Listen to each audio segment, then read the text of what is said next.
Happy Monday, good people. Welcome to WWT Live. I am sure you have a wrestling hangover because we had 3 consecutive days in the 6 that was absolutely out of this world. We're getting into all of it next on WWT Live. Yeah. Now I'm going to go off. This is Shayna, the Queen of Spades, Baszler, and you're watching Women's Wrestling Talk. 10, 9, 8, 7, 6, 5, 4, 3, 2, 1, 0. Women's Wrestling Talk, the #1 women's wrestling network on the planet.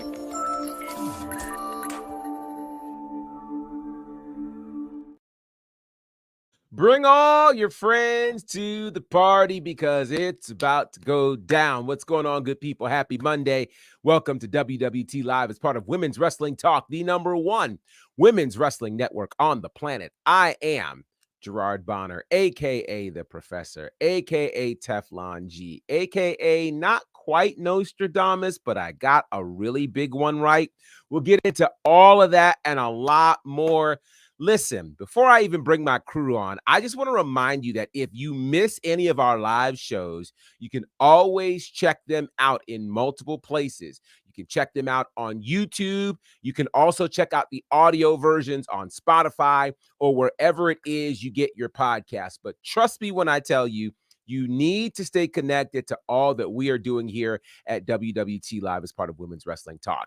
And something tells me that today is going to be another one of those days that you are not going to want to miss. So with that said, let's bring in the crew and get into all things WWT Live. First up, a man who I know has a lot to say. He is indeed an elected official. And, I'm just putting my seatbelt on because this is going to be good. The councilman is here, Councilman Pharaoh.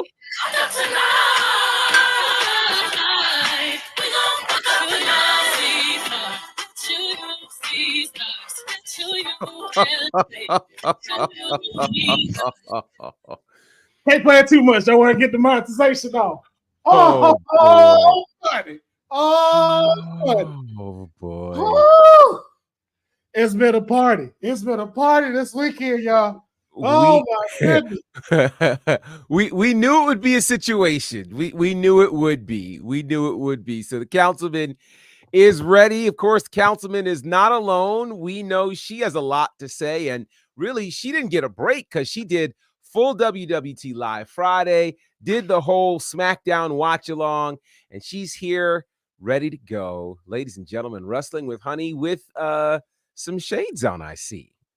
As always, the library is going to be open all day today. Okay. I'm tired. I don't know about y'all, but I'm tired and I'm not tired.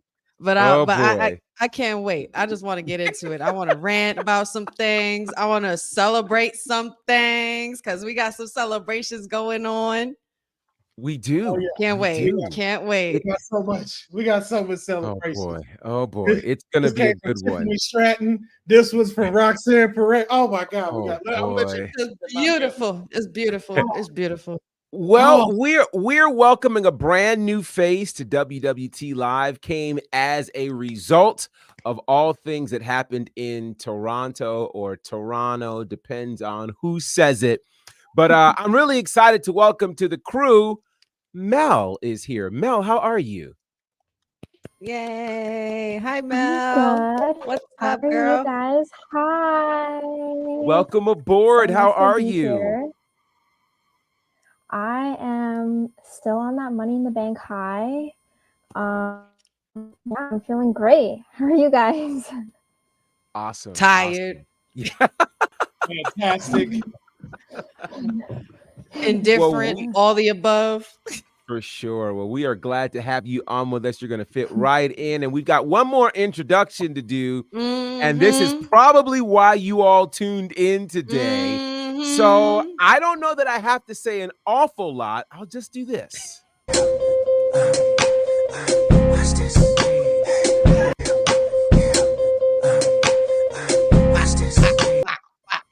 The mayor is here, Mayor, and you look a little subdued, sir. Mayor, how are you? Mayor? Do you need a drink? You smoking that Roxy pack? Is that what you doing? You smoking that Roxy pack? You got a stomach ache for all them pop rocks, man? Oh boy. Oh boy. I don't want to belabor this. Let's just get on with the program. Well, we will get on with the program, but before we get into Heatwave, as you know we will, and before we get into Money in the Bank, we have to get in. Well, before I even do that, I got to shout out. I mean, the people are already going crazy in the chat, as we knew they would. Boza is here. Jeffrey is here. Dylan is here. Of course, Matt is here. Cousin Ron is here. Dylan says it's a day of mourning in Vice City. We'll get to that. And by the way, kudos to you, honey, on your great Tiffy interview, which came out just in time. Yes. And Tyler is here as well. TMC, Mayor, TMC. So before we get into all of this, one of the biggest pieces of news coming from the weekend shocked us all as John Cena showed up to Toronto. We thought he was, kind of announcing the summer of Cena, perhaps. Instead, he announced his retirement. John Cena is planning to retire from in-ring action in 2025. He went on and told us in the post-show at the press conference that what he will be doing, the plan right now is to have him go throughout the entire year of 2025, ending his in-ring career somewhere around December of 2025. So before we get into all of the other happenings from the weekend, I wanted to do this on the front end because something tells me we might not get to it on the back end. So let's have a conversation about John Cena and his retirement announcement. What did you guys make of this? And Councilman, we'll start with you. I think it was great. If you watch the press show after Money in the Bank, I think Triple H said it best, man. This guy has put in more than 20 years. This guy was there when we were up, walked it, held it when we were low. Like, whether you love him, whether you hate him, whether you had whatever you have again, whatever kind of emotion you have, you can't tell me this isn't the greatest of all time. And for him to be able to go out on his terms, not to be like forced to do it, even him saying like, hey, I'm not coming back once it's done. I will not be in the ring once it's done. I think it was just a great setup. And it just makes all of us, if you're a wrestling fan, you're like, I have to attend one of these PLEs next year so I can say goodbye to John Cena. Me preferably WrestleMania in Vegas because it's just 4 hours away. But that's what I got from it, and I just think it's going to be great next year. And more power to him. Yeah, honey, what did you think about this announcement from John Cena? Well, like a lot of the moments that happened over the weekend, I sat up, like my ears perked up. I sat up and I gasped, like literally gasped. I was like, oh. Like, that wasn't what I was expecting to hear. I was definitely expecting another Summer of Cena tour or some kind of thing going on, but I wasn't expecting that. And I was wondering, it was kind of like it was like a little shock for me, because I feel like he, has a lot more in the tank, it was being in such great shape that he's in, and considering that he's just a machine at this point. But Father Time catches us all, as Big E said on the post show. Father Time always catches up to you, and I think Cena is content with the career that he's left behind, and with also the things that he's planning to do in the next year. I feel like he's got a lot of big things planned. My curiosity instantly kicked in because I'm like, okay, who's going to be the grand finale for Cena? Because it's got to be good. It's got to be good. It's got to be something with history, some richness to it. And, eventually that's definitely, we all know that this guy is bound to be in the Hall of Fame regardless. I was always the indifferent one on Cena. I would be, I'm kind of like a heel when it comes to Cena, because I would be at live events when Cena would come out. and I would be chanting that Cena sucks while there's kids near me screaming for Cena dressed up just like him and everything like that. So, I always had my fun with Cena, but I have always respected the man and everything that he's done. Everything he has done turned to gold. And I definitely believe that he's leaving the WWE a lot better than he found it. Mel, let me ask you this question. Actually, two-part question. One, your favorite John Cena moment. And two, do you think that in this, well, here's the question. Number two is, what are the moments you think we're going to see in this farewell tour of John Cena? So, to answer the second question first, what I would personally hope to see in this farewell tour is for another title belt. I think that he's definitely well deserving of having like the most reigns, like to get to that 17. Honestly, like in the way that I would want to see it, his last match, he would win it. And then like basically he would retire as the champion and he wouldn't like have to. That's just my dream. I don't know. People might disagree with me and that's okay. But my favorite John Cena moment, oh my God. It's so hard to just pick one. There's like, I think it's any time that he maybe comes up unexpectedly at a WrestleMania. Like this year, I even remember WrestleMania 32 Dallas. He was not expected. Personally, that was my first WrestleMania, and coincidentally, he was away for so long. And it's funny enough that you say that, honey, that you were the one cheering for him. My dad wore a John Cena t-shirt to that WrestleMania. So it's like he predicted it. So yeah. That's wild. That's wild. Said, let me ask you the same question. Favorite John Cena moment, and what do you expect to see in this farewell tour? I expect him to get the full Kobe Bryant treatment. Every arena, standing ovations every single time.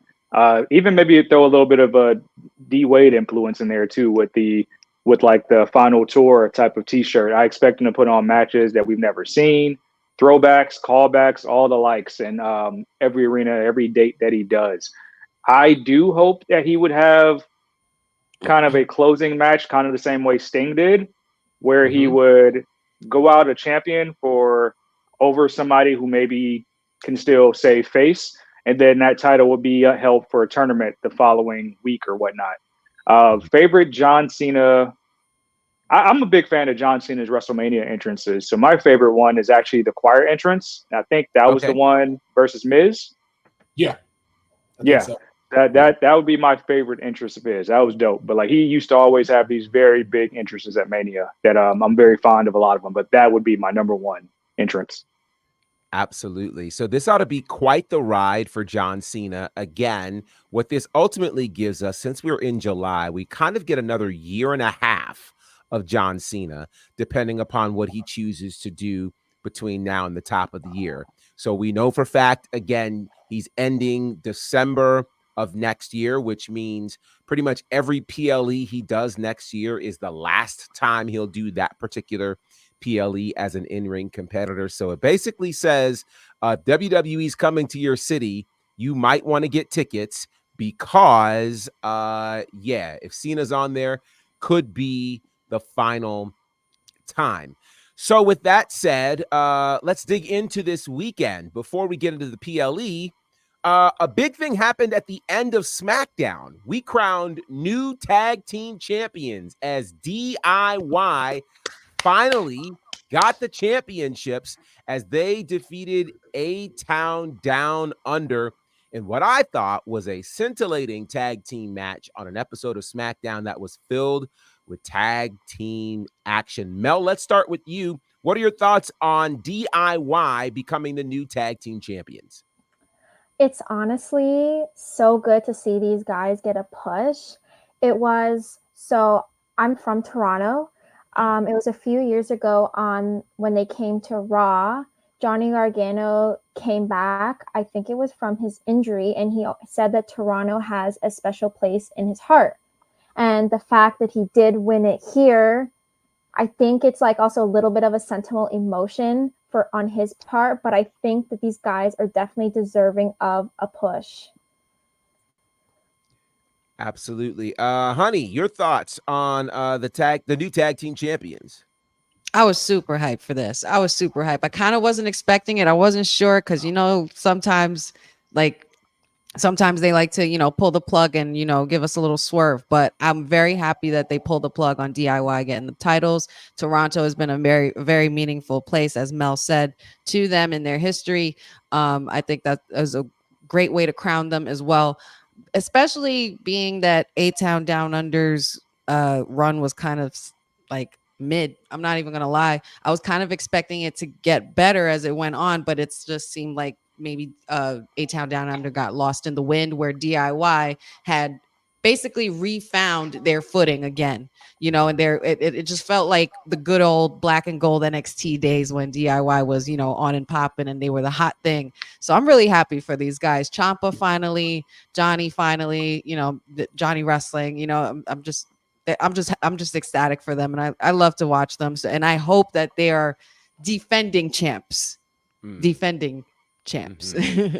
So I've got a bit of breaking news. We're going to come back to this in a second, but a bit of breaking news.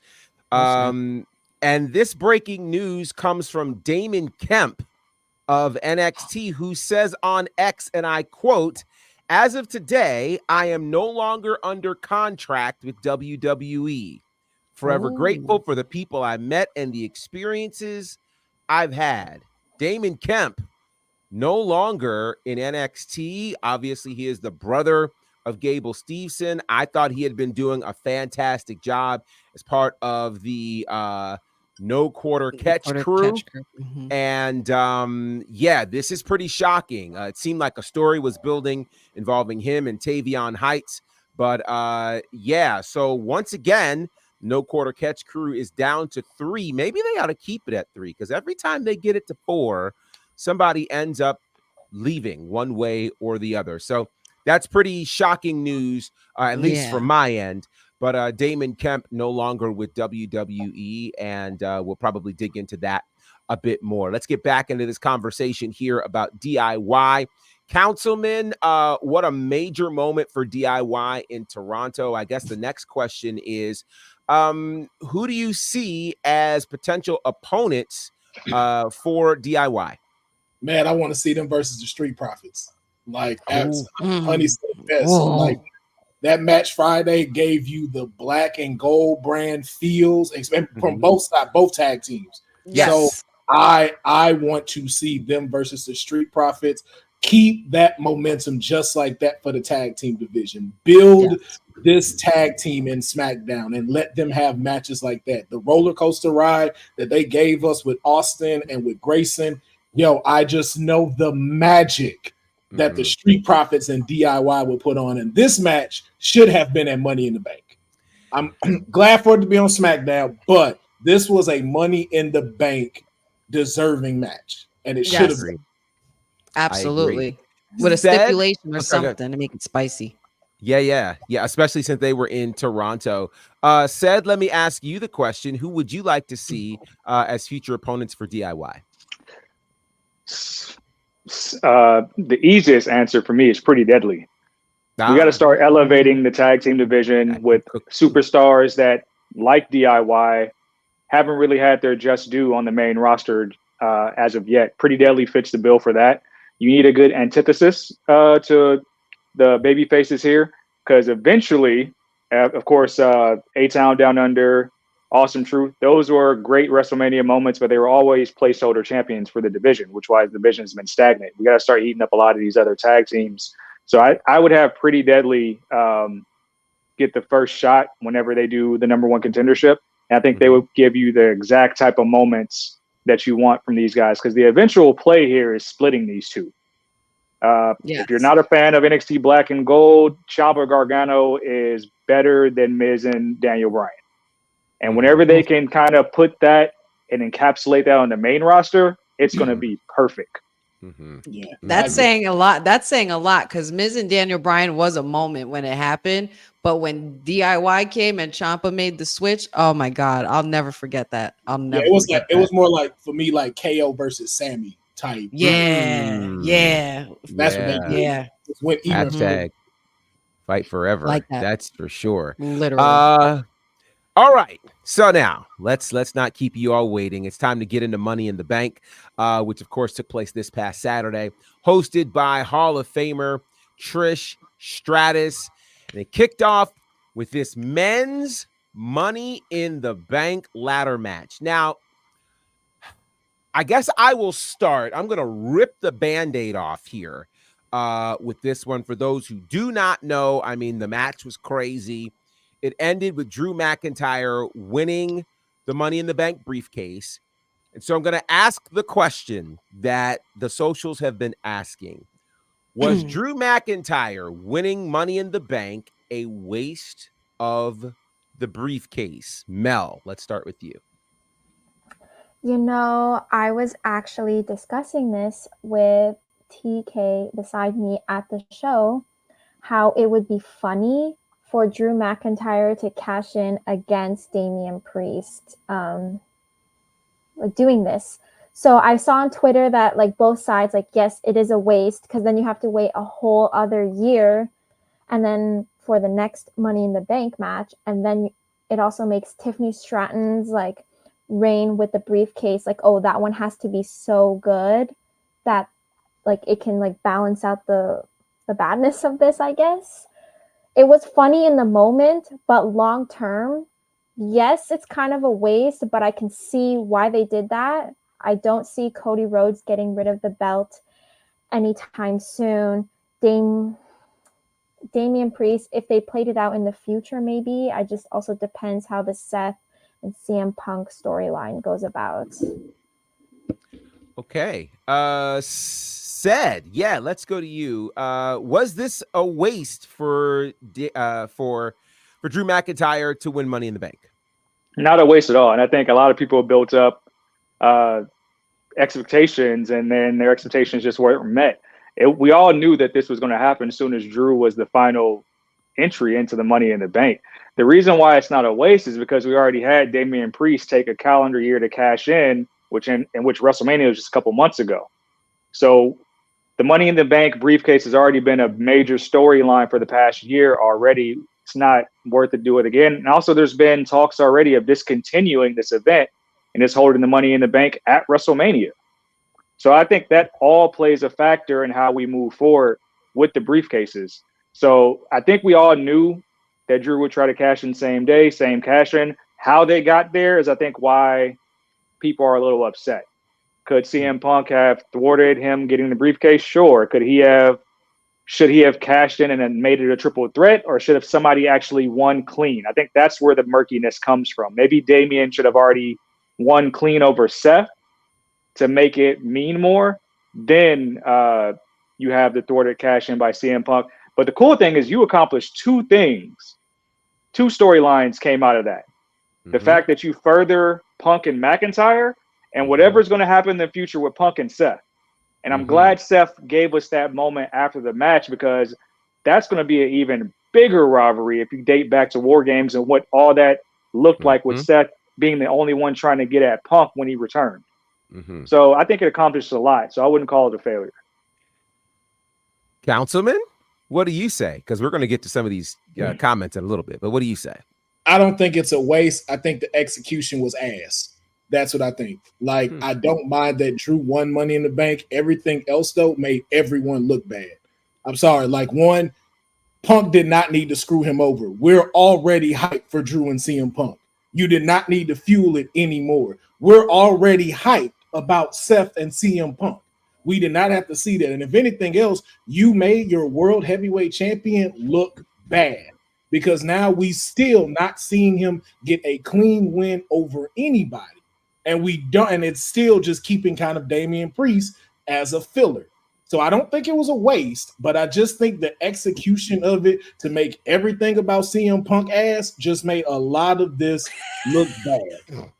And it made all of that part of just like, yo, Because now, too, when you think about it, everybody else that was in that match, what I would say, probably the exception of LA Knight, everyone else could have held on to that Money in the Bank and built it up. Jay could have built it up. Melo could have built it up. Even Andrade. if Andrade, they could have built it up to hold it. This could have been the first time we even have a man hold it longer than Carmella past, like, what, I think 480 something days.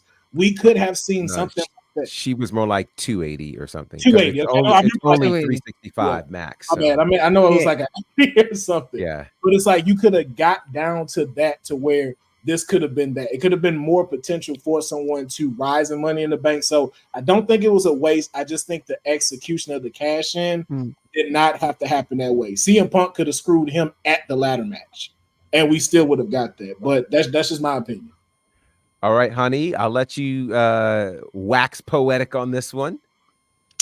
My initial reactionary thought, the first instance when Drew grabbed this briefcase, I was upset. I was pissed. I was like, no, because, but at first I was just a little bit reactionary. Then after a while I got to thinking about it. I'm like, okay, none of this is even about Drew.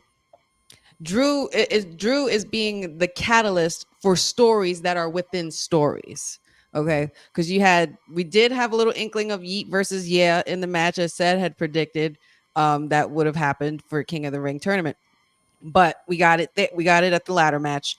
Andrade could have, like Will just said, everybody in that match could have easily held it.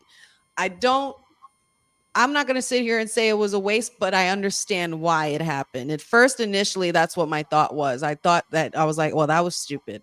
But seeing everything unfold afterwards, and then later on into the night, and then also with the announcement of Bad Blood returning, I understand where this is going and what it's going to lead to. So it's just more so of Drew, once again, being one of the greatest heels this year that he has been. And he's carrying, he's pretty much carrying everybody in the realm of the division as far as being in the main card picture.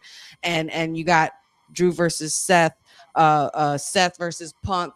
You got Drew versus Punk.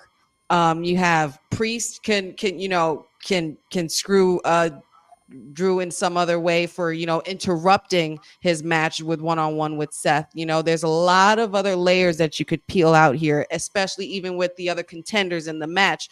They could possibly give Drew a bunch of crap for utilizing this opportunity just to cash it in instantly and then not do anything with it. Jay Uso could have a chip on his shoulder about it. LA Knight could have, you know what I'm saying? There's just other stories being built here, and I understand why. But I wouldn't have booked it this way. I would have thought that CM Punk would have interrupted, kind of like Bray Wyatt style, when Roman was climbing the ladder and all of a sudden Bray was at the bottom of the ladder and he stopped him from getting the briefcase or something like. I think that's who it was, or was it Seth? I'm not sure, but yeah, I kind of would have done it a little differently, but I understand because it made sense towards the end. It was just opening other doors for the other rivalries that are going to be coming soon. I will say there's one more that we saw get thrown out there that I think we also don't talk about, but I will talk about it here. Shout out to Wade Barrett. His foreshadowing at the end, and the fact that they said he's been cleared to wrestle again. I was like, great job. I was like, I don't know if a lot of people caught that, but I was like, this is a good work from Wade right here. The way he was talking about, not gonna talk about him.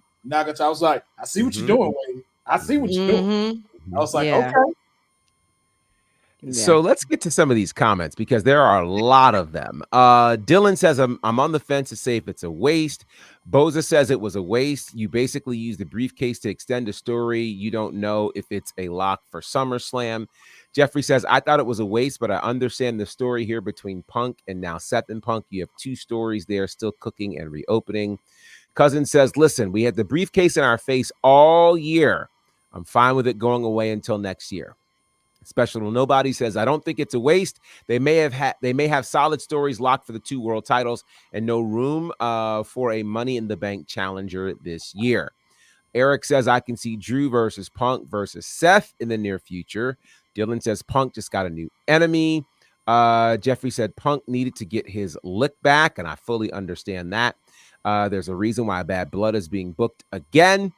Let's see. Punk screwing him out of the title meant more than just screwing Drew out of the briefcase. Yes. Yeah. Yes. I would agree with that. Punk said as long as him and Drew are in the same company, Drew will never get the championship. Jeffrey says Finn can screw Damian. Which we thought would be something during this match, the way they had him look. I was like, I thought that was going to happen, or something to where it kind of have him come out and he don't listen. And it's like, really, Punk? With all of this happening, I also meant to say before, a lot of this is more so not even about, like I said, it's not about Drew. It's more so about the run of Damian Priest. That's what Money in the Bank said a lot more about Damian Priest's run than anything else, because this would be how many times that he's gotten help and assistance to get Pretty this much title. every PLE. A lot of other superstars can question him as a champion, and I'm not going to sit here and question my people's Puerto Rico all day, but I'm just saying it gives cause for concern for a lot of people to say, are you really that guy? Are you really a valid champion, being that you've had help every single defense? And even when you were gunning for the championship and you were trying to cash in your Money in the Bank all year, you even had help from the Judgment Day, and even still that didn't work. So it's like, should Damian's championship run come into question as far as him being a validated champion? Very interesting. Well, we've got I tell you what, it's packed around here. I like it. I like it that way. This is the second show in 7 days. I'm impressed. Jacob DeLawrence is here. Welcome back, sir. I'm sorry I'm late. Not much. I'm sorry I'm late. I was getting things moving for the upper room, and I had to clean up a grave site after this weekend. So my bad. I'm sorry. But I'm here now. You are still in time. You are still in time for sure. Did you have any thoughts on Drew winning Money in the Bank? So I almost got into it with a couple of people on Twitter about this. My only knock is I wish Drew didn't win, but the flip side is there's no way you get to Punk screwing Drew without Drew having the briefcase. I just rather the briefcase not be a vehicle for something else and actually use it for what it's intended for. You could have easily let Melo hold that for 6 months. You could have gave that to Gable, all these other options. But overall, I don't hate it, because at some point we're going to get a payoff for this, but use these things for what they're intended for. It's like when you put the tag belts on solo stars to further a feud. Just use them what they're intended for. So a couple of very interesting comments. I think that's the boss lady floating around who is pretty excited to see you, or is feeling like Stone Cold Steve Austin. One of the two. I'm not sure. Dylan says Jacob DeLawrence would say Will Ospreay should have won Money in the Bank. That is hilarious. What? Everywhere you look, it's Full House. I love it, Jeffrey. That is a fantastic reference. So I have to shout out my friend Meredith Bell, who said this in her stories, and when she said it, it all clicked. So before I tell you what she said, I will say that we have to remember that Money in the Bank is all about a story. It's a story for somebody. The question is, which story is the story you want to tell? So for the last, 9 months or so, the story was the building of Damian Priest and us being able to finally see him as a championship contender. So there was that. And there have been previous stories when it's come to Money in the Bank. This Drew McIntyre story makes a lot of sense. And I got to shout out again Meredith Bell, because she said this in her stories, and I have to give her credit. She said CM Punk is the Kendrick Lamar of WWE. And when she said that, all of this made sense, because he won't take his foot off of the neck of Drew McIntyre. And, Drew got a little bit of lick back in Chicago, and CM Punk said, I got you, and I'm going to get it where it counts. And he does so. And to me, this is absolutely Kendrick versus Drake, and it happened in Toronto. I mean, come Yeah. on. If you think about it, when he beat up CM Punk in Chicago, that's Family Matters. It is. When he got screwed at Clash of the Castle, that's Not Like Us. And Right? with his Meet the Ground. I can't wait. I can't unsee this now. Yeah, I can't unsee this. While we're here, let me ask this other question very, very quickly before we move on, because we got a lot of ground to cover and a little bit of time to do it. Do you think Money in the Bank had the right main event? And if you don't, what should have been the main event? Mel, let's start with you. You know what? I don't think it was the right main event. Okay. And what should have been, I think, considering where they went with the men's like Money in the Bank, I think it should have finished off maybe with the women's Money in the Bank match. Okay. Yeah. Okay. Jacob, did they get the main event right? And if not, what should have main evented this pay-per-view or this PLE? Doing a little Monday morning quarterbacking, I feel like you got it right, just given how the men's world heavyweight title match ended and how that botch misspot that. And then you look at the women's match, I was a little shaky. You got it right in hindsight, but I probably would have closed with Punk screwing Drew over and that just setting everything up for Raw because Damian was mad and he was like, dog, again? Like, again, somebody had to help me? And then you caught Seth being like, yo, why are you here? Go away. Like, you're ruining my moment now again. So that's how I would have ended it.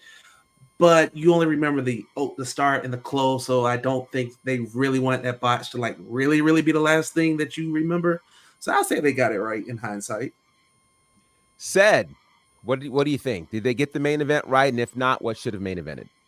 I'm gonna try to not go with revisionist history and then say that it's fine. I mean, I can see the whole CM Punk stuff closing the show, but the main event wasn't really about the 6-man tag. It was about unleashing Jacob Fatu. And they accomplished that. Everything they did with the Ulafala and Solo saying he's a tribal chief, invoking Roman Reigns' name. Now we have proof of where we're going with Bad Blood. And I don't expect Roman to show back up until Bad Blood. So I think they accomplished what they're trying to do with those storylines. I have no problem with the 6-man tag closing. Councilman, same question. It should have opened the show. What should have opened the show? The Bloodline versus Cody and friends. Okay. And Dylan Matthews said it best. This is a Money in the Bank PLE. You would finish off with a Money in the Bank match. And it should have been the women that closed it out because that was the best match out the entire night. This whole weekend, like we said, the women put it on their backs and said, we got it this weekend. We're going to carry both PLEs this weekend in Toronto. Honey, your thoughts? It's no shade. I am in agreement. The women were the match of the night. The women killed it, ate, and left no damn crumbs. Even with the botches and everything, there were some spots in there that were just completely unbelievable. Chelsea's spot. Zoe Stark was a highlight reel throughout that match. She was carrying it. Tiffy time, the swanton off the top rope, but it was just beautiful, absolutely beautiful. And I would have totally ended it with the women. I probably would have started it with the Bloodline match, the ending of the Bloodline, and we're gonna get into it later. But the ending of that match was so underwhelming for me, so underwhelming. All right, well, let's speed through some of this because we still have a little bit more to get to. The Intercontinental Championship match: Sami Zayn versus Braun Breaker. Ultimately, Sammy retains. I see half of the panel turning their back, which I think is hilarious. Mel, let me get your thoughts. What do you think of Sammy defeating Braun Breaker? I like seeing a Canadian win any title belt, but right now they've been building Braun to be this massive force on the roster, and I think even though he's like just come onto the main roster, I think if they were going to keep with that idea going on, he should have won the belt. Okay. Said. You know what? I can admit where I was wrong. I thought Sammy was going to the upper room, but I know why he's still winning. So, I mean, the Uftu, underdog from underground. He's the guy that beat Gunther. And you can keep falling back on the fact that he beat Gunther, who held the title for 666 days. So it's going to take a lot more than a 4-2-40 and some speed to take the belt off him. So it's just building a greater storyline to make it mean more whenever Sammy does lose. And you know what? I'm not hating on it because Sammy actually does deserve this. Councilman? I'm feeling like Jesse Pinkman from Breaking Bad. He can't keep getting away with it. He can't keep getting away with it. Oh my Lord. Oh my gosh, man. We should have known better that Sammy wasn't losing at the crib, though. We knew he wasn't. We knew because he lost that elimination chamber. He had to get a win in his hometown. It was rookie versus vet. Sammy showed the veteran side of it. It was all in all a decent match. I'm not a fan of Sammy, particularly as far as the persona goes, but all in all, it was a decent match. It did make Braun Breaker look good. I just do wish he'd have destroyed him afterwards. Like, I really wish he would have speared him or threw him around. Full heel mode. Full heel mode. And I was kind of mad that we were deprived of that. And that it was a clean win. It was just like, kind of like, dang, the haluva kick got like that. Okay, so it took him out. No roll up by him trying to screw him. And then Sammy picks up this. I'm like, oh, okay. I don't know how y'all finna make Braun look with that. And then don't let him attack. It's just like, okay, but I get it. Like to Sad's point, y'all want to make him strong. He's the person that defeated Gunther. So I don't know when that's going to happen where we start seeing it like that. But I guess this is where it starts. I was still robbed. The robbery. So we have obviously talked about the world title match, so we will proceed from there, which again was crazy.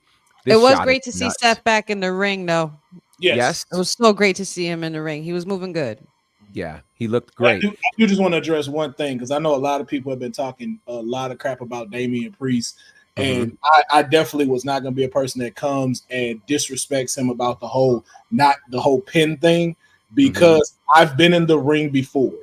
It is a lot for you to listen and be able to communicate when things are going on in there, from the sound of the arena, from trying to call your spots, from being able to really try and listen to the ref hitting the mat. So I'm like, yo, a lot of that stuff happens, and those type of things do happen to where, like, yo, we know he didn't really kick out. But I'm not finna bash him for that, because we know those type of things happen. If you've never been in a ring like that, then you shouldn't really be talking crap about it. Yeah. Yeah, we could have an entire show on that alone, because it amazes me how people expect perfection from athletes. Like, it doesn't happen in any sport. So that's another story for another day. But let's get into this women's. Well, you know what? No. Let's go to this match. Let's talk about. That wasn't the match I meant. I wanted another match. I wanted this match, the Bloodline situation. What were your thoughts on the Bloodline versus Cody and friends and the Bloodline winning? Jacob, let's start with you. So Seth was like, oh, the main thing was making sure Jacob Fatu looked like a star and a monster and putting him over. They did everything right, but they didn't stick the landing.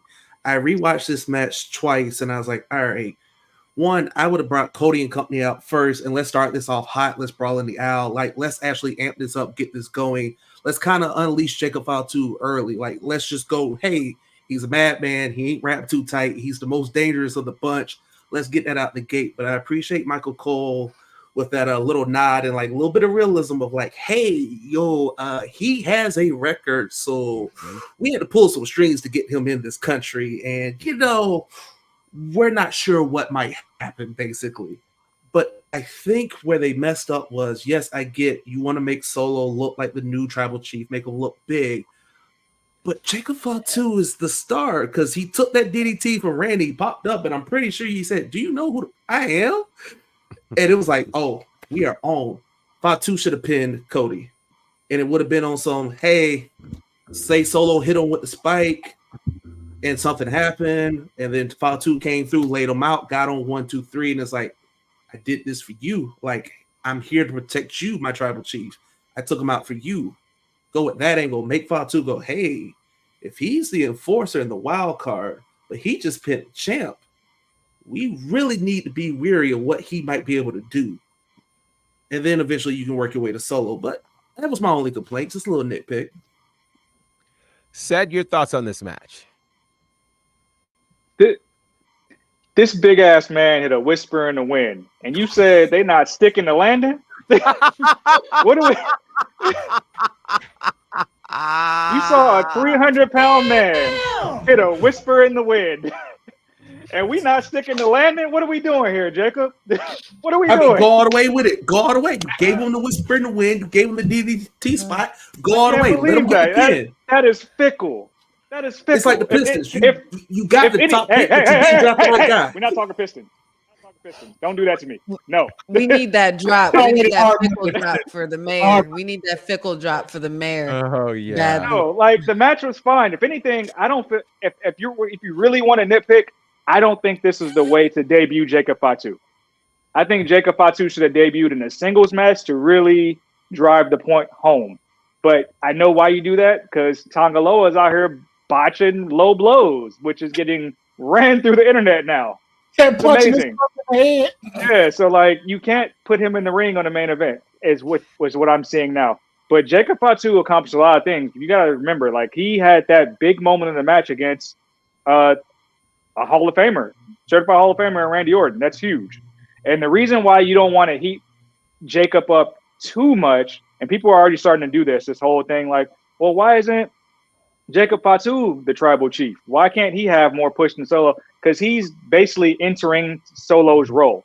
Solo would do all the heavy lifting, and Roman would get the pin all the time. It's the same thing. We're looking at the same exact formula, and what makes Solo the tribal chief. We're looking at the same formula, but it ain't the same. It's going to be the same because he already invoked Roman's name, which is going to set up the whole thing down the road. It's the same formula because you loved it so much when it happened a year ago. So let's just keep redoing it, and it's going to work. It was Roman. Interesting. All right. Well, we're gonna keep on rolling because we've got to move to this little event called Heatwave. Heatwave, yes, let's do that. Was definitely a thing. But before we do that, let's get a word from our sponsor. Have you heard the news? It's pretty big. I heard from my friend who heard from her friend all the way from the Caribbean. Well, when I heard from my friend, I became super excited. And I think you guys will like it too. WWT now has an official partner, and it's All Caribbean Wrestling, the premier promotion across the Caribbean.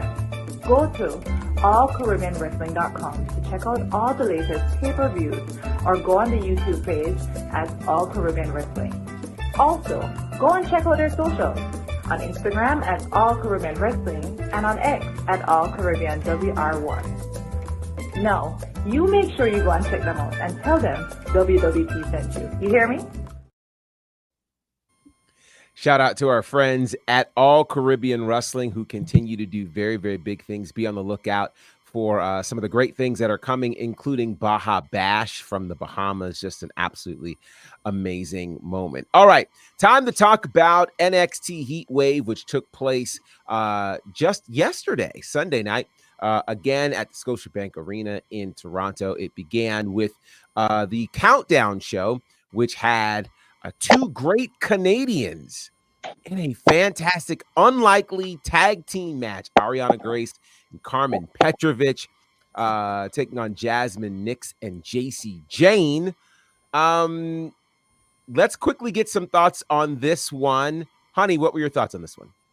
I was so happy. I was so happy for my girl Ariana Grace. She got to shine in her homeland and, you know, do her thing. They had a really good interaction.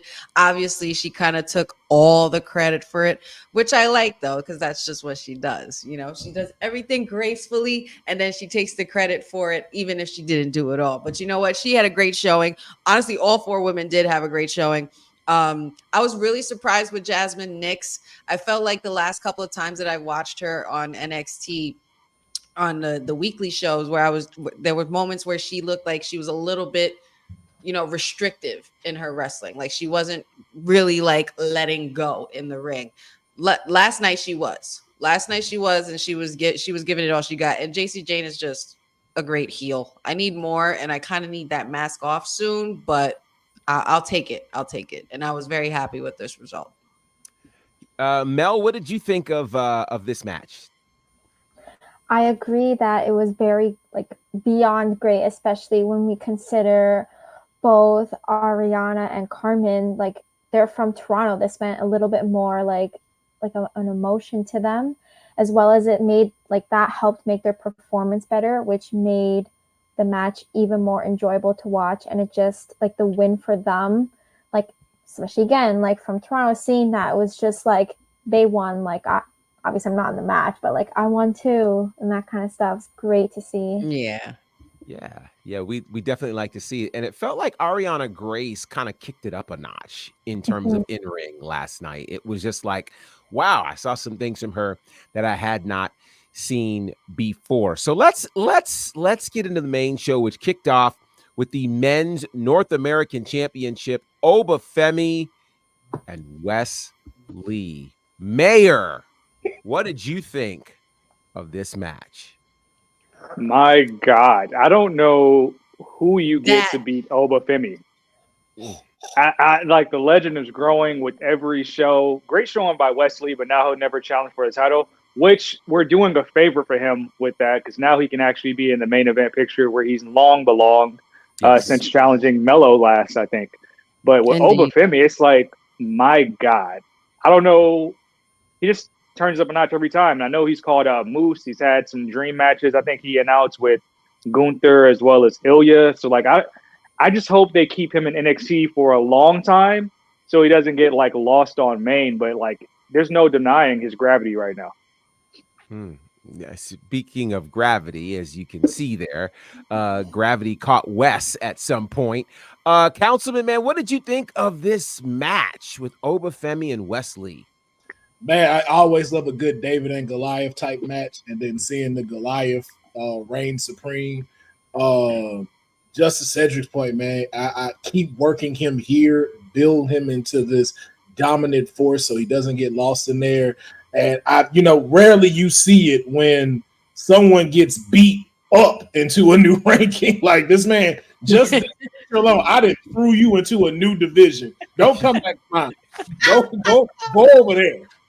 You don't belong here no more. But no, fantastic showing between the both of these men, and I just look forward to seeing Oba keep doing this thing, and then Wesley finally getting that NXT championship like he deserves, a crowd favorite, and I think it's just going to be a great pop when he does get it. Jacob, who do you think should be next to attempt to challenge Obafemi?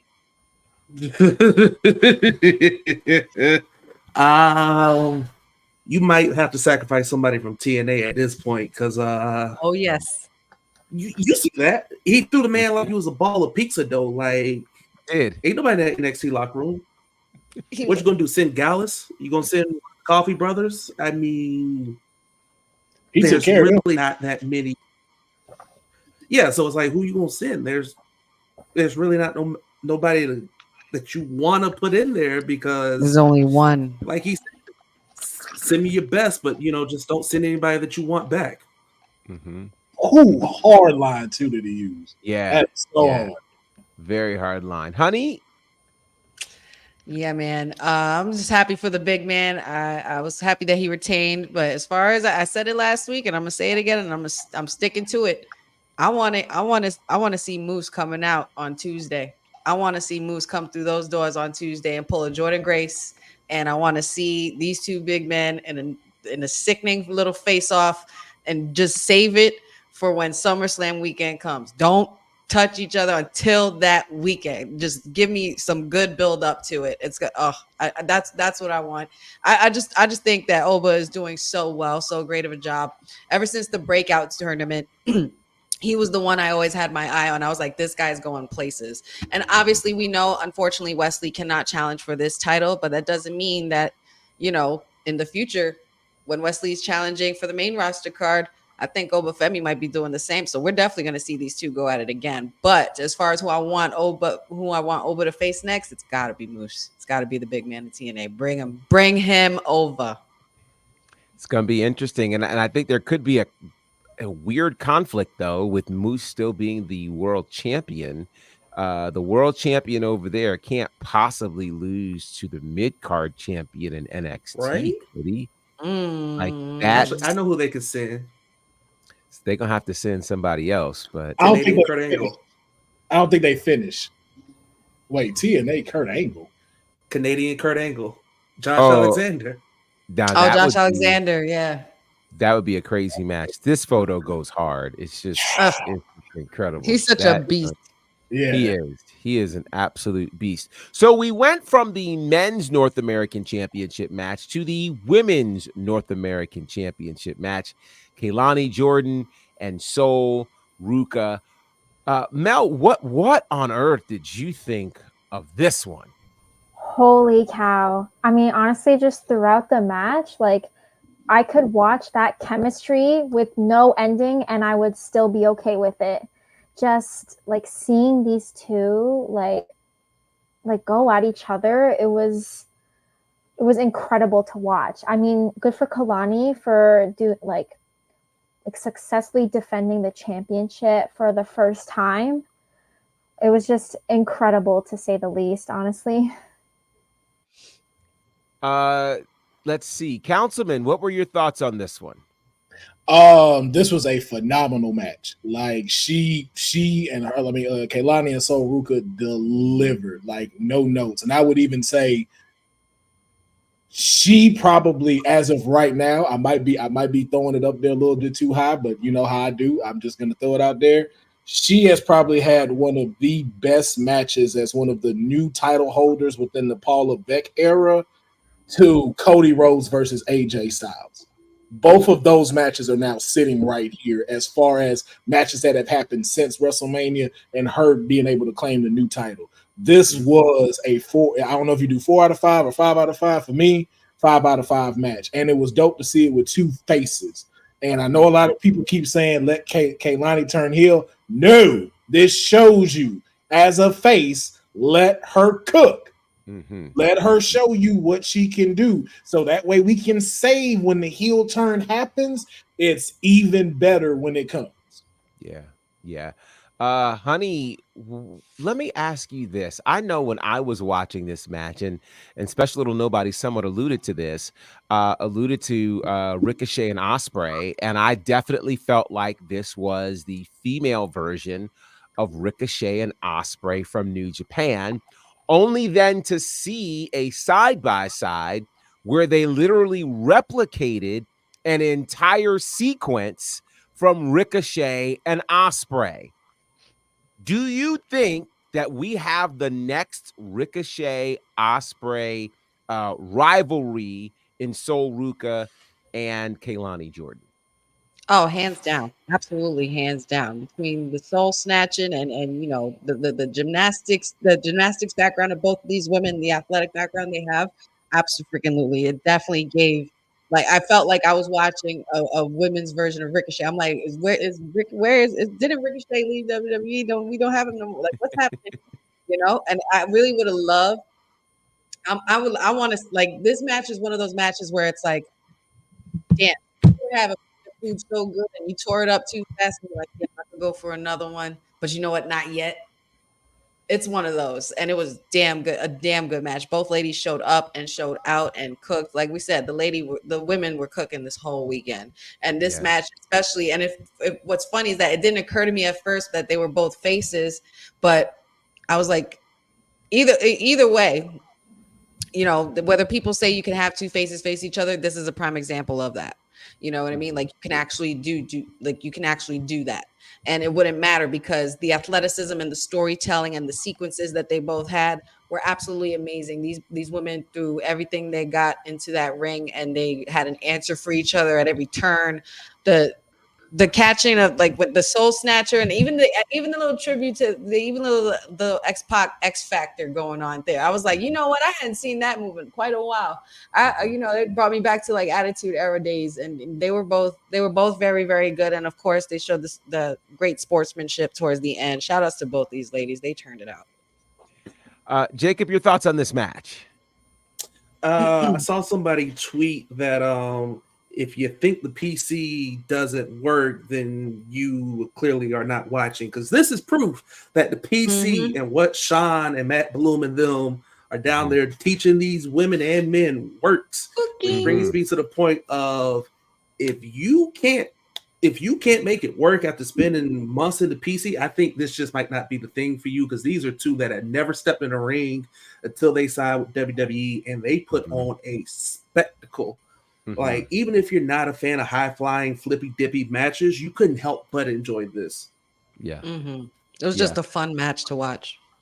Said, I've got two questions for you. One, what does this match say about the future of women's wrestling? And two, what does this match say about the NIL program? Oh, wow. Yeah. NIL program was a good move. When they finally determined, like, hey, we're not going to scour the indie scene and we're going to go to a formula that we feel that can work, it's showcasing exactly that. They're saying that, hey, I can't teach you how to be an athlete, but if you have that already, I can teach you how to wrestle. And this is showing that time and time again. And this match also showcased why they had so much faith in making Kalani the inaugural North American Women's Champion. A lot of people criticized the end of that match and her being the first title holder, but this showcases that she was ready for the moment.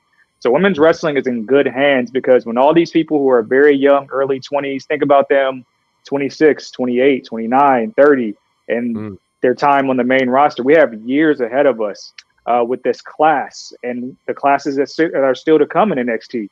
So women's wrestling is in strong hands, I think, for the next decade plus. Yeah, I think it's going to be interesting because I feel like we saw something last night in this match that we don't generally see in women's wrestling. In fact, all weekend, we saw things in these women's matches that we don't normally get to see. Wait a minute. We didn't talk about the women's. I thought you were saving it to the end. Match. I thought you were saving it to the end. That's why I meant to save it for the end of the Money in the Bank conversation. But since we're right here, this is a good place to talk about that women's Money in the Bank ladder match, because I do feel like it also showed us some things that we don't normally see in women's wrestling. So let's get into this. What did you guys think of the women's Money in the Bank ladder match? Mel, let's start with you. All right. Honestly, any of these women, I think, were definitely deserved to win. In my heart, I did want to see Naomi walk out, just because she came back after almost 2 years, and it would have been nice to see that push. But I'm not surprised that Tiffany won. Chelsea performed comically and athletically as well. Even just like everyone else, they just all worked together. Any move that they did off the ladder too, it was just like, wow, holy cow, that was like incredible. I'm curious to see how they take the storyline go with Tiffany being the briefcase holder and how she's going to cash it in. But yeah. Okay. Honey, what did you think of this ladder match? This is one of those matches that I watch and I can't help but smile because it makes me so happy. Like I love to watch women throw down just as well as the dudes, and they were giving it. As we said, this should have been the main event. Lyra Valkyria, but excluding the favorites to win, which was Chelsea, Naomi, and Tiffy, Lyra and Zoe were on another level this night, as you guys can see from this picture. In Io Sky, this final spot was crazy, and then Chelsea's spot at the very end, just to cap it off. Her she's continuously being the gift that keeps on giving with the women's division. She knows her role, in this division, and she plays it so well. Even the way from how she came out, wearing the Canada flag colors, and the crowd was very, very behind her. But I always knew, and I always had a feeling that it was Tiffy time. That clock was ticking, and my girl answered the call, and we are going to see a nice little makeover on that beautiful briefcase. Gonna be pink and bedazzled, and I'm so excited for her. I'm really interested, as Mel said, to see how she cashes in, considering that Bayley's the champion, but also you got Queen Nia, who she's in cahoots with, who has a King of the Ring guaranteed spot, Queen of the Ring guaranteed spot to face Bayley. Now, what does that mean for their relationship going forward? I'm not sure, but it does raise some questions. But shout outs to Tiffy, shout outs to all these women in here. Shout outs to Io Sky for also being her and Naomi were the legends in this match, because this was Naomi's 4th Money in the Bank, and this was Io Sky. If she would have won 2 years in a row, that would have been something. But either way, all of these women showed out, and they did a phenomenal job. Like I said, this match made me smile. Said your thoughts on this match. I feel like everybody showed out. I feel like the ending was kind of predictable. I thought the way they did it was interesting with how they threw Chelsea. Chelsea's a hooper, man. The fact that she took that spot, amazing. I can make the argument that this is like Io's specialty match. And I can also probably make a claim that she's likely the best high flyer in the company right now. Some of the stuff they did in this match was amazing, but now going forward, I think this is a perfect outcome when you think about the Money in the Bank pay-per-view as an entity, giving Tiffany her moment because they had to cool her off for a minute, but they knew they wanted to crown her because she's such a dominant figure in the ring. There's so many storylines to tell. Even that moment she had backstage with Trish, you might be able to key that up. But I thought the match of itself was likely the match of the weekend. Oh, wow. I said match of the night, but I'll take that too. Okay. Are you sure that was match of the weekend, sir? I don't know if that was the match of the weekend. I know another match that was just as good, and it didn't even involve ladders, or it just involved 2 ladies. It was pretty good to me. Jacob, did you have any final thoughts on this women's Money in the Bank ladder match? Please stop putting Io Sky in matches where she can climb off of something and attack you from that high point, whether war games, cage matches. Just stop doing it. She's going to kill somebody. Like I saw that Michinoku Driver, I think is what it was an attempt of. It kind of looked like a tombstone, but I was like, yo, she is done. Like Zoe, you a trooper for taking that spot, dog. And Io just don't care because she ate that too. But I think this match showed a lot of people that aren't familiar with Chelsea Green that outside of great character work, she can go in the ring and she could take these bumps and spots. Because if you go back and I think it may be season 2 of Lucha Underground, she had a bloody scrap of a match in Lucha Underground. So she felt right at home. And that camera shot of her falling, and she's just like, damn. I was right there. It was perfect. I loved it. So we'll give it to Tiffy. Good job, Tiff. Yeah. Poor Io was broken in half after this moment. Yeah, she was. She absolutely was. So needless to say, a pretty amazing match that took place. Word, Professor? You're not gonna let me talk about my client? I'm so sorry. I am. Listen, we got a lot of people here. Forgive me. Go ahead, sir.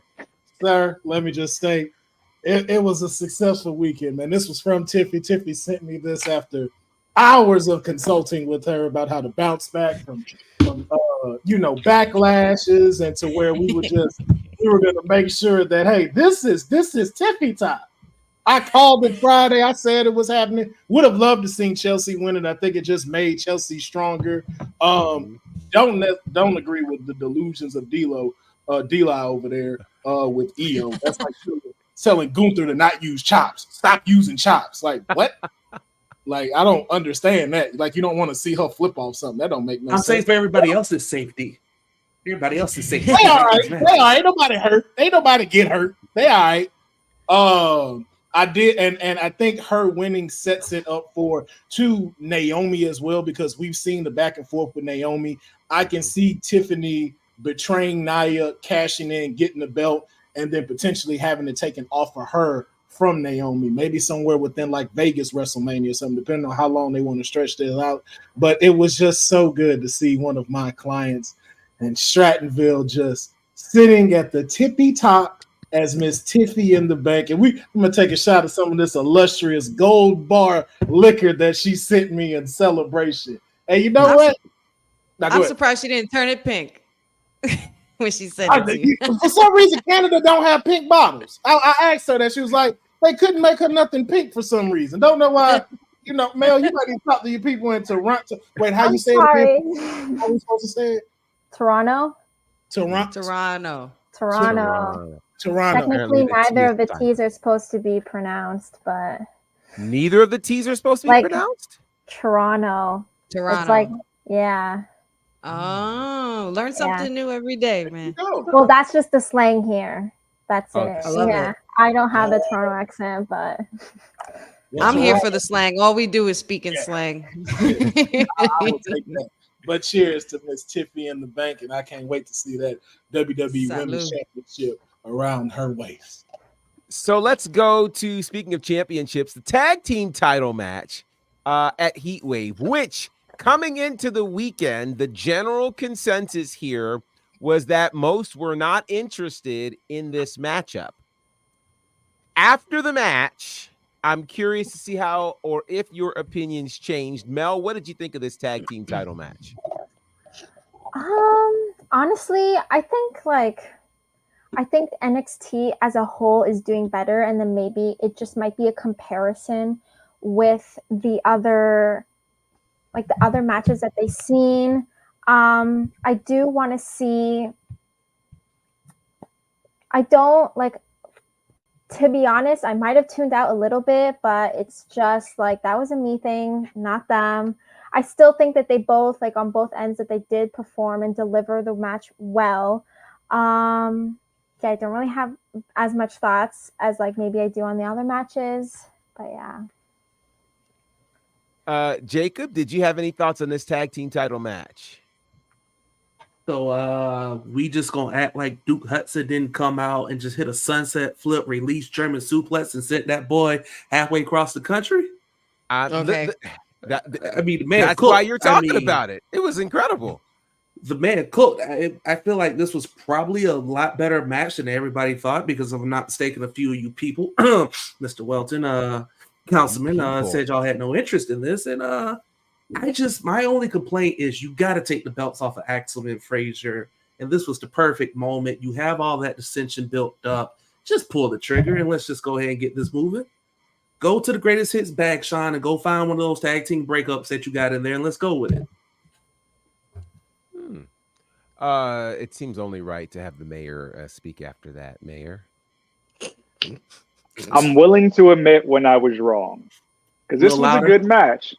I'm willing to admit when I was wrong. Somebody clip that one more time for the people in the back. Rocks off. Yeah, you know, Jacob's been working with me for a long time, and I've been very critical of Mr. Duke Hudson for a long time. But that spot that Jacob mentioned, as well as the Stratisfaction, beautiful stuff.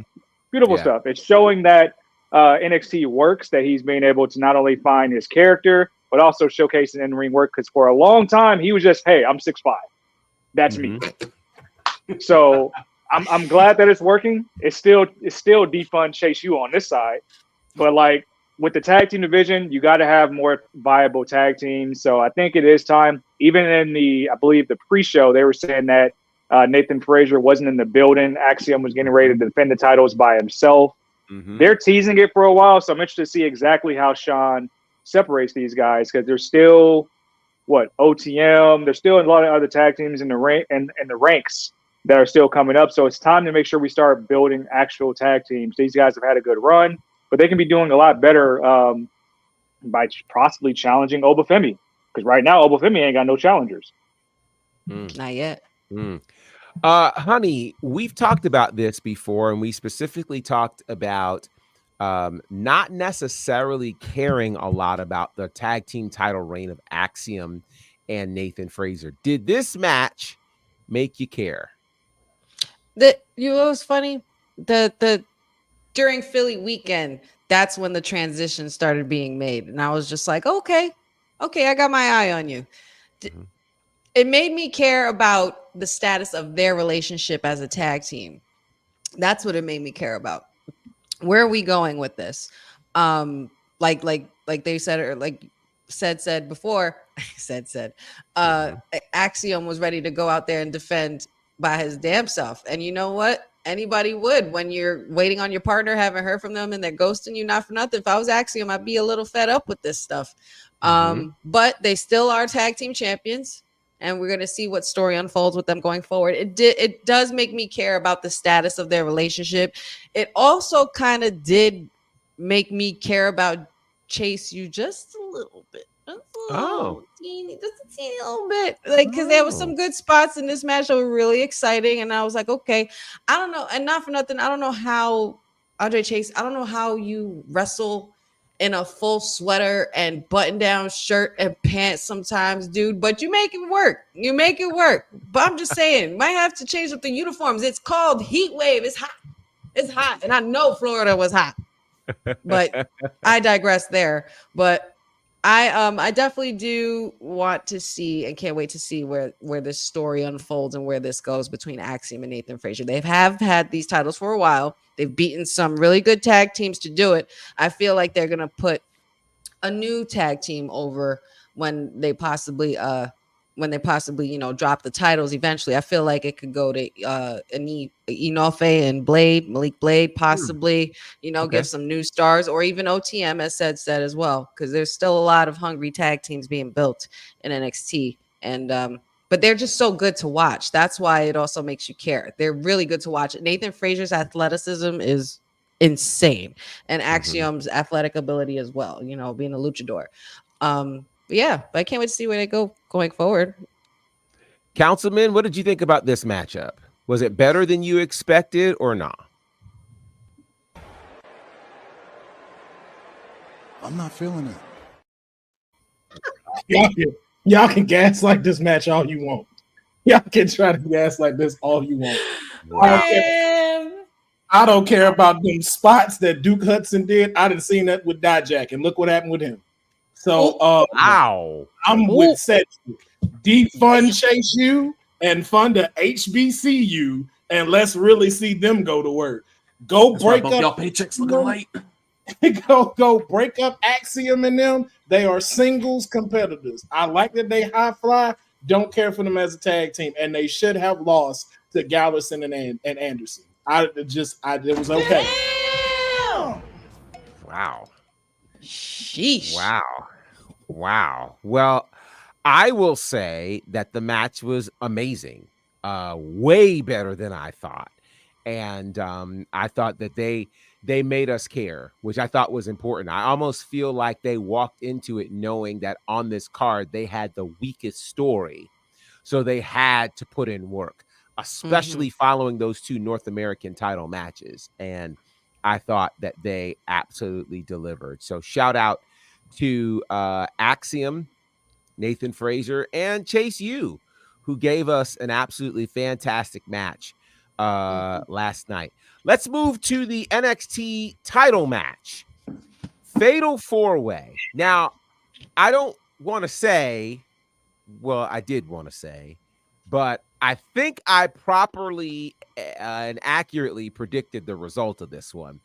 But it's Trick Williams defending against Javon Evans, Sean Spears, and Ethan Page.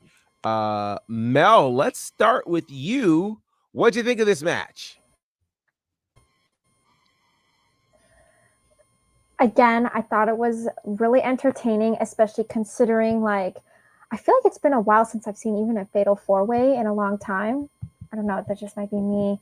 I think any of these people were a good pick, but I'm excited that Ethan Page did win. I'm excited to see him just see where the title reign goes and how it's going to make him turn into an even bigger of a superstar that he should be. And this match definitely helped him take that into the next like career move for him. Jacob, your thoughts on the fatal 4-way for the NXT Championship? The right man won. Period. Point blank. Plain and simple. It is all ego every day, all day. I mean, here's the thing. If you watched Ethan Page in TNA, whether he was a part of the North or once they separated, you could see the man had star top guy on your roster written all over him. Even when he first got AEW and he did that whole Men of the Year bit with Scorpio Sky, it was still good. And then it just fell apart. All ego is going to be great. And he has that eating grin that you're just like, I want to punch you in the face. And that is what you need out of a heel world champ. I mean, look how he ended it. He was like, me? Who, me? This face? You mad? I'm going to take this. Have fun. Perfect. Love the way they did it. Love the callback from Shawn and everything. Perfect match. I'm just surprised the young OG is still alive and walking right now because they tried to kill that boy. That boy is bouncy for a reason. Now, I have a feeling I know what Ced's going to say, but I'm very interested in hearing it. Ced, your thoughts on the new champion, Ethan Page? First things first, you're not right for starting with this match. Y'all want to see me die slow in this program, and it's not fair. This was the main event. Everybody watching at home, this was the main event. We doing it second to last. Oh, we doing this, Mayor. We doing right. this. I don't recall Y'all that. ain't right. Y'all ain't right. But what I will say is, twisting the knife. respect on Shawn Spears' name. Put some respect on the Perfect 10, because that man showed his ass yesterday. He belongs in the main event. He's been a main event player, but now we can finally see that. Did the right man win the match in Ethan Page? Yes, I'm interested to see how we continue the storyline with it kind of being an accidental win. And shout out to Shawn Spears again for kind of tying CM Punk for Hater of the Year here, just by preventing Trick from even trying to break up the pin. Young OG's a breakout star, only 20 years old. The sky's the limit for him. But the thing about this match, and I've been saying it for weeks, is that the title picture is kind of stale because you need to bring people up to Trick's level. This is how you do that and create a main event picture, because Trick will benefit way more in the chase. You don't need the belt to be the talk of the show. Look at Dominic Mysterio. Right. And Trick's going to benefit the most for this as we move into October, go into the CW. He's not going to lose any momentum, but him chasing the belt will showcase a lot more of his brand and his character, while Ethan Page, who's a great promo, better at in-ring work as well, can kind of carry that for a while with possibly just doing your prototypical heel work. I liked it. I think this was kind of an emergency button push for Shawn to keep the main event picture afloat. Honey. Well, I'm glad we're doing this match first before our main event that we're going to talk about. But I was not happy with this result. I was robbed again. This was supposed to be the whoop that era, okay? The whoop that era. I wanted to see him conquer and take everybody out. I don't care where they came from. I don't care if they jumped ship. I don't care what kind of history they had with fake TK and try to give him the finger and, just to tell him to shove it one time. But damn it, it should have been Trick to keep it, or it should have been Shawn Spears. And that's my story, and I'm sticking to it. Great match overall, though. Great freaking match. It was amazing. There was a lot of crazy spots. Javon Evans, young man, you are going places, sir. You are going places. But this one, I was just not happy. I wasn't happy with it, and the fact that it ended the night that way just pissed me off even more. Because I love Trick Willie Gang. I'm part of Trick Willie Gang, and I know Boss Lady wasn't having it either. I know that much. But yeah, not happening. This was supposed to be the Trick, the whoop that era, and I was robbed. That's how I feel. Councilman. Congratulations to Shawn Michaels. You've now made Trick Williams the new Sami Zayn too. So great job! Wow, great job! Wow. Your NXT title reign, very wow. good. Your NXT title reign, Very. This is the match that'll make me call him Hickenbottom. Okay, now we're gonna have a talk. Okay, Hickenbottom, and I love Sean.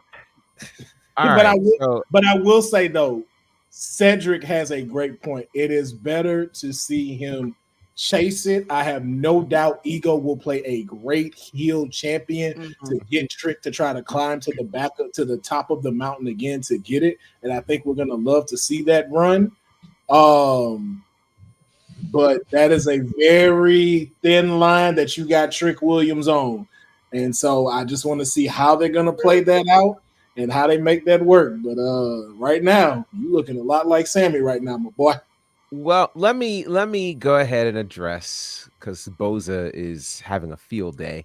Why did HBK pick this night to go back to Backlash 2007? You made Sean Spears and Trick Williams look stupid just to give fake TK the finger. So, and let me go. Feels like Ethan is only NXT champion just to give fake TK the finger. You make Trick Williams' reign feel pointless. Okay, so I have not hopped on my soapbox during this entire show. I have not. Stand on it, Professor. It's popcorn. It's gonna be good. I'm about to. Yeah. And I'm gonna say this. Awesome. I gotta hear. Get the organs. I really think that we have to get out of this space where we really think that the WWE is making booking decisions to care about Tony Khan. Okay. First of all, you're dealing with billions versus millions. Okay. Preach. You're dealing with billions versus millions. May I remind you that WWE was evaluated at $9.7 billion. While the other Tony Khan's dad might be a billionaire, AEW is nowhere close to being a billion-dollar company. So to think that AEW is on their radar like that is crazy. So that's the first thing. The second thing is, if we really want to start thinking forward, think about, and I've said this before, think about October the 1st. While everybody's talking about Netflix in January, October the 1st is where NXT heads to the CW. And I said this here last week. What makes more sense? Trick walking into the CW as champion, or Trick chasing the title and getting that title shot on October the 1st or some date thereafter to get that CW audience very interested in Trick Williams and that whole experience. Number 3, to think that Ethan Page only deserves to be NXT champion because he came from AEW is a slap in his face. Ethan Page has been doing this for 20 years. And to think that anybody who came from AEW automatically gets a WWE push is inaccurate, and it's unfair to them as a talent. Jade was a star. We knew that in AEW. Okay, just because she didn't get around the world title match didn't make her any less a star. And just because the WWE is a place that knows how to build a star, you can't punish them for hiring a talent and promoting that talent. That's why they hired the talent. They didn't hire the talent to sit in catering. So with that said, Ethan Page wasn't going to be in 2 consecutive main events and lose. He was not. Here's what you need. Now, if you want a funny callback to AEW, let me give you a funny callback to AEW.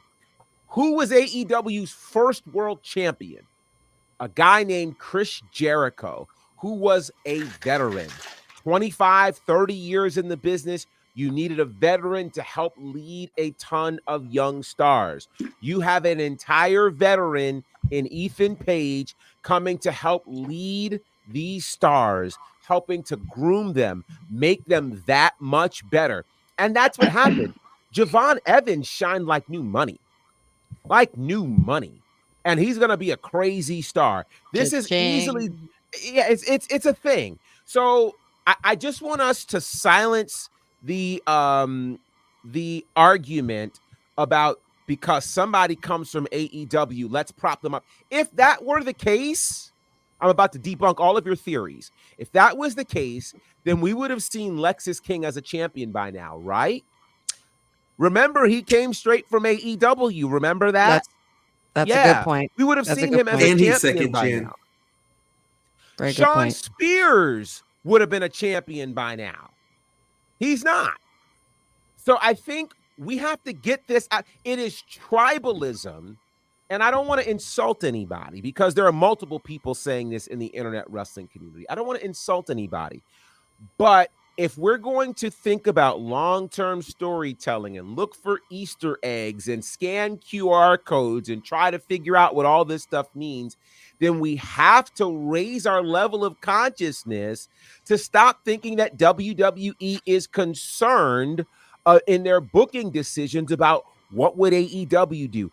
I would almost guarantee you, matter of fact, I will go ahead and guarantee you that nobody's sitting in a booking room saying, well, what will AEW think about this? AEW is having its own problem filling seats in its arenas with its own stories. Why would you, when you have already had 37 sellouts this year, why are you worried about AEW? You're not. Preach. So let's be intelligent fans and just realize the WWE product is absolutely doing a great job. And I will tell you this, they're not going to put a brand like NXT on the back of someone like Ethan Page if he can't support it. Because at the end of the day, if you can't support what you're doing, there's a whole bunch of people that want to take your spot, and they could release him or just never sign him. So now that I have that off of my chest, Trick wasn't ready. Let's get to why we really came here. Trick wasn't ready. Take them Sheen Harlem Heat shorts off, Trick. I don't know. Don't disrespect my goat. Who gave me the womp. I have no idea who gave me the womp. I have no idea. But so be it. I don't have access. I completely ignored the womp. But here's what we're here to talk about. The women's title match between Roxanne Perez and Lola Vice. Which can I just say one thing? I'm going to mute myself, and I'm going to let them get their rocks off. I don't duck no smoke. That's why I'm here. But I'm going to let y'all have y'all moment. So. Well, we do want to hear from you, though. I would love to hear from now. Before we do this, please, this is Mr. funny. Wilson. This is Mel's first show with us, and I'm sure she's in Canada going, "What did I step into?" So Mel, let me get your opinion first about this women's title match. What did you think?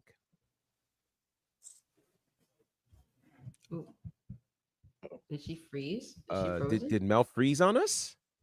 I don't know. Mel, are you there? Yes. Sorry, I don't know what happened. Yeah. Okay. Wi-Fi is always cutting in and out, but thankfully it's back. Okay. So what did I miss? Oh, wow. I don't know how much of that you missed, but let's get your thoughts on the women's title match from last night.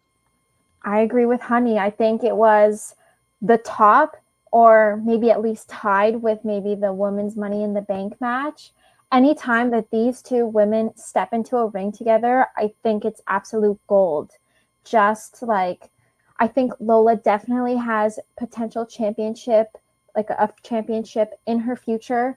I think that like this match was so performed like to the T. Everything was so good about it. Seeing Roxanne do the pop rocks on the table, and then just seeing like the crowd's reaction after that too, it was just crazy. Especially like this definitely should have been the main event. Again, same with like the Money in the Bank, the women should have been the main event. That's okay. All right, Jacob. Dearly beloved, we are gathered here today to send our best well wishes and praises to one Mr. Cedric Welton in his time of grief and mourning right now. I was a little late to the show because as one of my duties of working with the mayor of Vice City is making sure that our burial grounds are up to standards, and I had to make sure that Miss Lola Vice's grave was properly maintained and set up so we could usher her on up to the upper room. As you can see, Mr. Welton showed up in white today, and I appreciate you, sir. I'm so sorry for your loss, but it'll be all right. This match was a banger and put a smile on my face about as big as this one right now. I will give Lola credit. She's grown on me. She showed up. She held her own. But boy, I think Roxanne was a little fed up at the end because that Pop Rocks after the little tumble and stumble there, she put some stank on it and was like, "Hey, dog, you messed this moment up, so we gonna really sell this." And I'm sorry if it makes you feel better. Said we all know Roxanne's just holding it till a certain somebody gets healthy, but the upper room. When Jesus Christ. Oh my gosh. Honey, would you like to say something on this one, please? I would love to say something on this one. It was an happy day in the honey pot. I'll tell you that much. The honey pot, the bees were buzzing, the stingers were shaking, because screw them booty cheeks. It was our time. It was Miss Perez's time. We didn't want to see no twerking and a shaking from Miss Vice City. We knew that Roxanne was going to do what she said she was going to do. Ever since she reclaimed this belt, she's been a woman of her word, and I can do nothing but respect a woman of her word. Shout outs to Lola. She did her thing. She looked phenomenal, but I guess it's because she probably was being a little too petty and wearing pink and black on her arrival that could have probably caused some potential, juju, bad juju in the vibes for Miss Vice. Just saying, but hey, what can I say? Roxanne is on her way to being a one of the most memorable NXT Women's Champions for sure. If she keeps this up, four Pop Rocks, four or five, I think it was on the table, in the ring, outside, five time. Oh yeah, that's right. Oh yeah, Roxanne Perez. You already know. Sorry, said. Love you, said. Councilman? Dearly beloved, we are gathered here this day to enjoy this thing called life. Now, Tiffany Stratton was the one that told me I need to be paying attention to Roxanne Perez. And then, we finally talked to strategize about the Pereziacs and how we're going to continue this success. And all I have to say is, this is what happens when you petty, when you're a cheater, when you steal title belts. This is what happens. You think you gonna come in, push the NXT Women's Champion, call her a fake Latino, and think you not fit to get this work? Okay. Like she told you, this ain't the octagon, young lady. This is the wrestling ring. You going up against the Prodigy, the youngest champion in ROW, coming from Booker's camp. And you were smelling yourself, as my mom liked to say, as going, I'm a Latina, you should be a wrestler. And then worry about who you had in this ring, rather than shaking your booty meat and trying to win this thing. And I talked to Roxanne before she started, and I said, I need a favor. I had to call in a favor. And I'm like, when you pop Roxanne, I need you to do it on the table for Shayna Baszler. I need you to pop rocks the F out of her on that table so hard it don't even break. And by God, she delivered. It's pop rocks delivered all over Vice City right now. It's all over everywhere. It's in pink and blue. It's a sea of blue of pop rocks everywhere, showing you why Roxanne Perez is one of the greatest. And just to Honey's point, as she said, you gave yourself bad juju with the pink and black. You also gave yourself bad juju by saying you're going to be the first, whatever it was, MMA integrated star when Shayna Baszler already done that. She is one of the most dominant NXT women's champion. She is a women's tag team champion. She got Ronda Rousey's bad attitude ass up out of here. How dare you disrespect Shayna? So if you thought coming back on you, we got your grave dig right next to Cedric, and we gonna put a speaker right there and play Sexy Red while you sit there resting in peace. But I will say this. She did give a phenomenal performance and won that crowd over, which when they switched, as the professor's point, when they switched to CW and she wins that title, when they switch, that pop is going to be ridiculous when she wins that title. But this past Sunday, oh no, them Pop Rocks, 1, not 2. She's not even 3. I thought it was just 3. And then she came with 4 and she said, you know what? Let me put another biscuit in the bag. Just cuz. One more for the road. One more. Them fists wasn't flying. Them kicks wasn't doing nothing. So I don't know what the mayor going to have to do. But you need a new strategy, my boy, because maybe that'll work when she goes face Kaylani. I think we're having a meeting about annexing and joining Parkerville because I think Vice City's in dire straits right now. Woo! Boy, hey man, look, you can always come to Strattonville. You can always join the Parisiacs. Come to the Honey Pot. The Honey Pot. I know Vice City is smelling like Pepto-Bismol and despair right now. The minute it counted 3, I swear to God, this was me.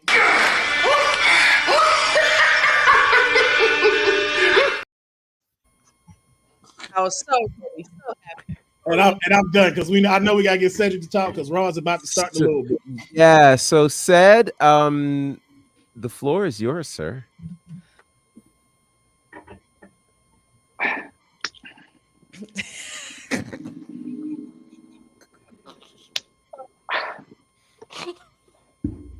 I just want to talk to Michael. We're not calling you by your last name no more. I'm gonna call you your first name, Michael.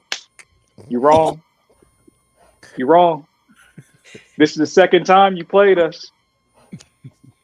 You have officially destroyed and derailed the Lola Vice character. The breakout contract meant nothing. Underground means nothing. Twerking with I didn't know we were taking on Roxanne Goldberg. I didn't know we were taking on Roxanne Cena. What are we doing? She just had finishers to spam. That's how you want to sell this match? The crowd was on Lola's side.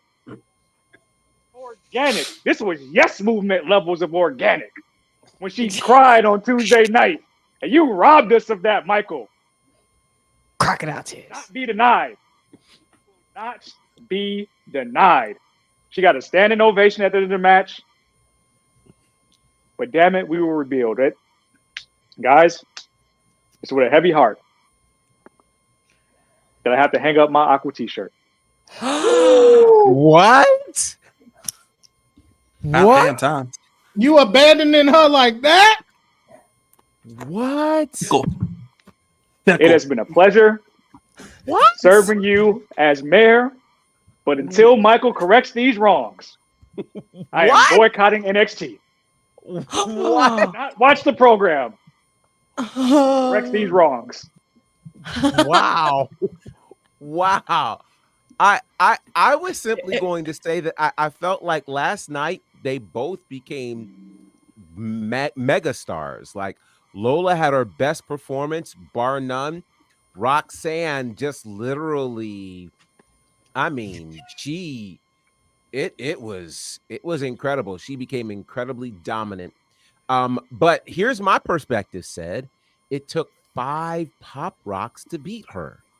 That says a lot about who she is. If it took 5 of them to beat her. And let me tell you what it gave me. It gave me vibes of Ember Moon in her chase of the NXT Women's Championship. She didn't get it the first time, but they were building something to where when she finally got it, it was great. It was great. So I think this is not the end of Lola Vice. I am shocked that Said is turning in his office. This is a shocking moment that we didn't see happen, but maybe we'll give him some time. I'm sure they will welcome him back. But I quickly want to get to, because we are running vastly out of time, the go home image for NXT Heatwave. was shocking. Here it is. They give us the credits. We've got, what we thought this might be the go home image, but then this flashed on our screen. Joe Hendry for like 2 seconds, and then they were out. What do you think this means? Very, very quickly. What does it mean that Joe Hendry popped on our screen at the end of the PLE? Jacob. Long-term storytelling. All Ego was the first one to get him up out of there, if I'm not mistaken, in the battle royal. And also, we all knew Joe Hendry wasn't going out like that. So Ethan Page might want to be on the lookout, because Trick might not be the only one gunning for him, because I believe. Mel, what do you think?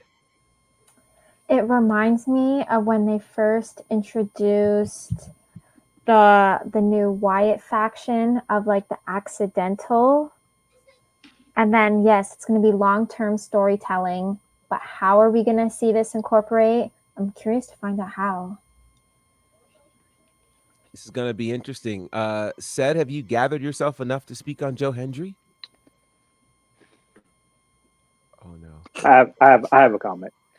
Okay.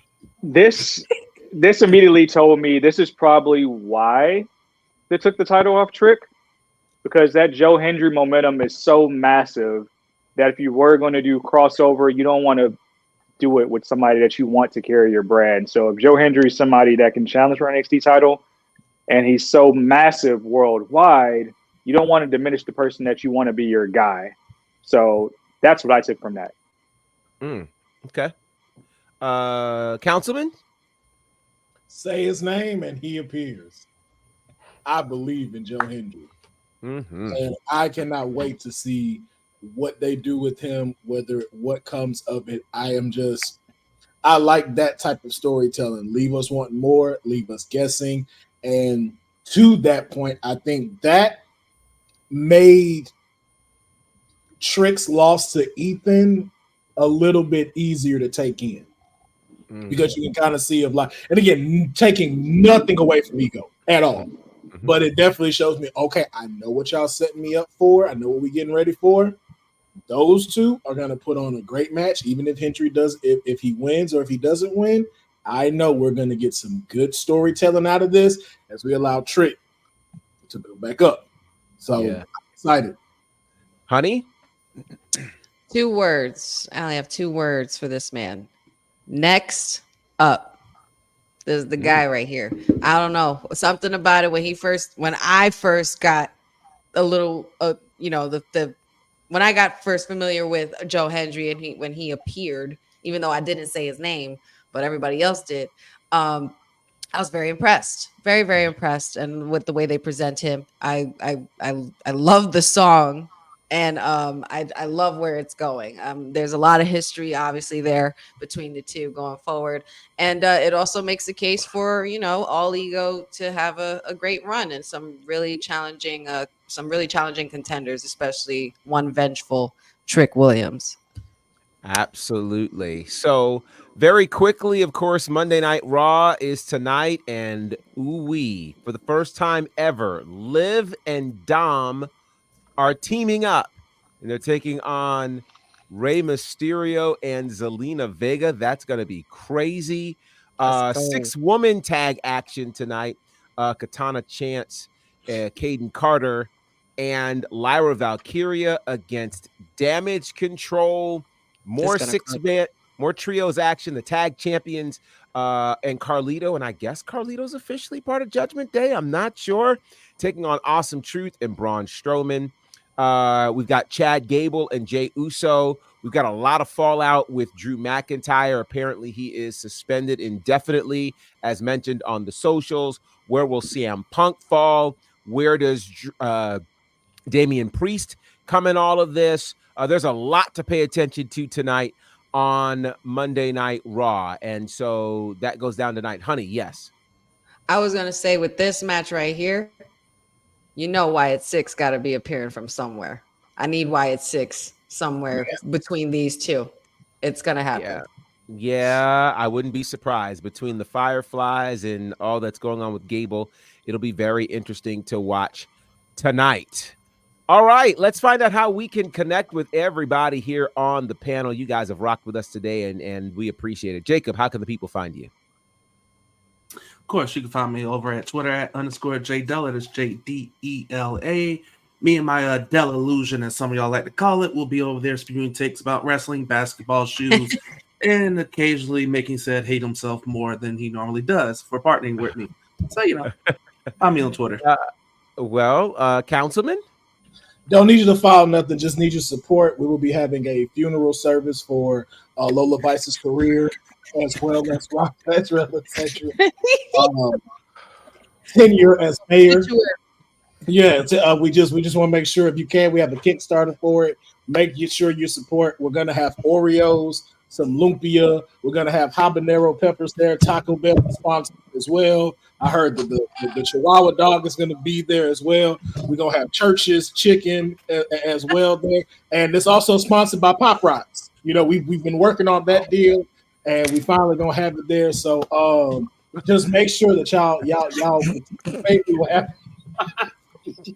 We'll have live feeds that Saturday to be on Twitch, YouTube, and X, and hopefully the real TK will let us stream it on here, just because we want to say our goodbyes to Lola, and send the mayor off to wherever it is he will be mayoring outside of Vice City.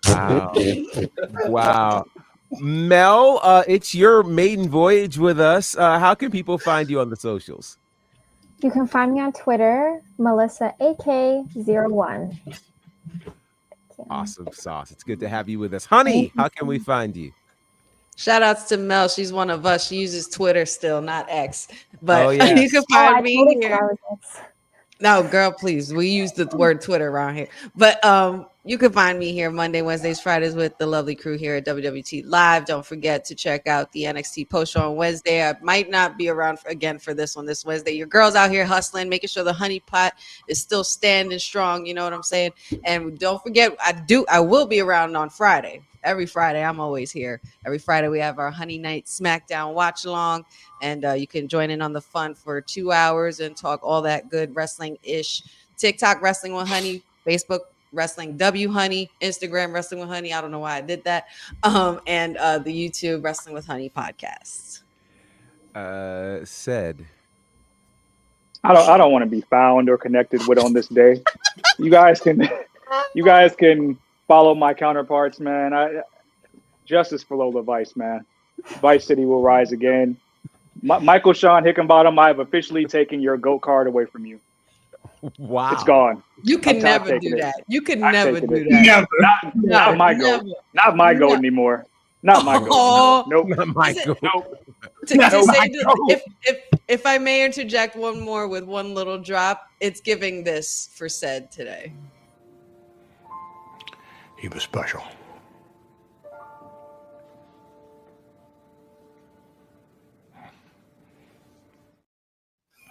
To put that in there because the piano notes, Sorry for your loss, Cedric. We love you, bro, but we told you. We try to tell you. Come to this side. See a blue to a sea of tears, man. We tried to warn you. It's been an honor. It's been an honor being your mayor. Yeah, no, I already get out my office. I'm gonna need a sabbatical, guys. I'm gonna need a sabbatical.